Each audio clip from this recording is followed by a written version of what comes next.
Now, instead of feeling guilty that you're not at that point, you need to start thinking about the process and how fun it's going to be on the journey.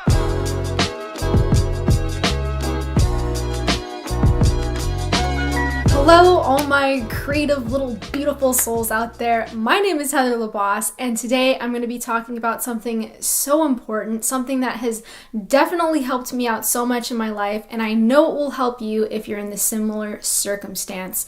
Do you ever notice that you always are just in a state of feeling behind in your life, and you never feel that you're caught up to where you want to be, and it just causes you so much stress and tension in your life? If this is the case, this video is dedicated to you, my friend. Today, I'm going to be discussing the importance of patience within your life. For the longest time, I've struggled with having very high expectations with myself and not giving myself enough time to even complete the goals that I want to achieve. And I want to sit down with you guys today and have more of a long format video and just share with you my own experience and what I have learned through this process.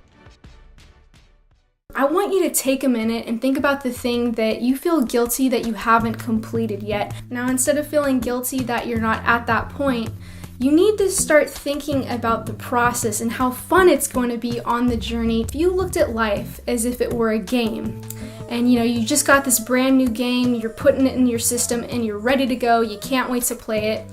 What if that game only took you, I don't know, 5 minutes and then it was already done? You completed all the goals, all the levels. It was just, oh wow, how exciting. What makes games so fun? It's because they're challenging, they're frustrating. Sometimes you want to take your control and throw it out the freaking window, but you keep playing it and you eventually get to the point that you beat the game. But what was the most fun part? Was it really the end?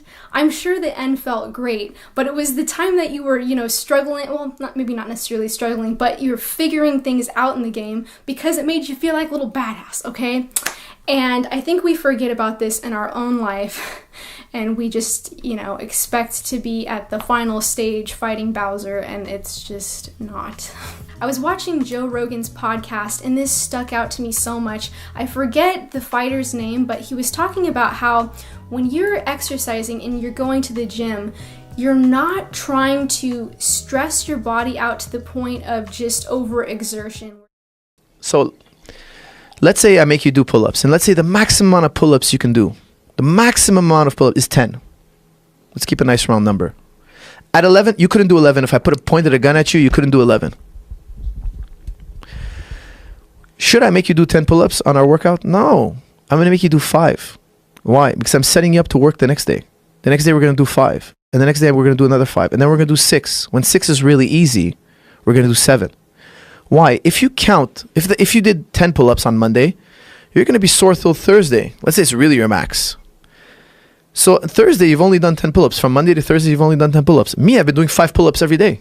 So I'm at 20 pull-ups already, 25 pull-ups. I have more volume than you. Now, if you add up at the end of the year, who trained more? I've trained way more than you. So let's say I go to jiu-jitsu practice. I'm doing jiu-jitsu every single day, 3 rounds, 5 days a week. That's 15 rounds. You go in twice a week, but you kill yourself. You do 5 rounds each day. You push yourself those last 2 rounds and you burn yourself out. I still did 15. You're at 10. At the end of the year, I've done countless rounds more. I've had so much more training than you. So how much training can we pack in the week?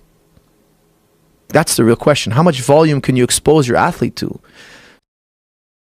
Something about this really resonated with me because we often think, oh, it's about putting in 100% all of the time, and then we burn ourselves out so badly. And I've done this a million times in my life where I go so hard and then I get to the point where I don't want to do anything. I feel so exhausted.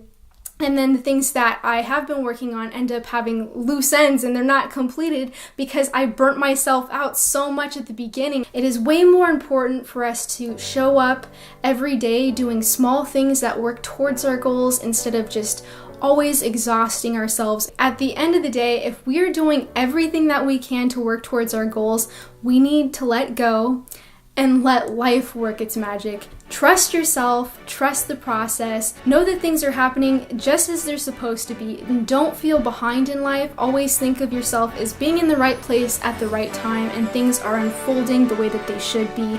I apologize, I believe my mic stopped working over here. Grr. Worst case scenario. I hope that you can still hear me with this camera, and it cut out sometime not so early on in the video.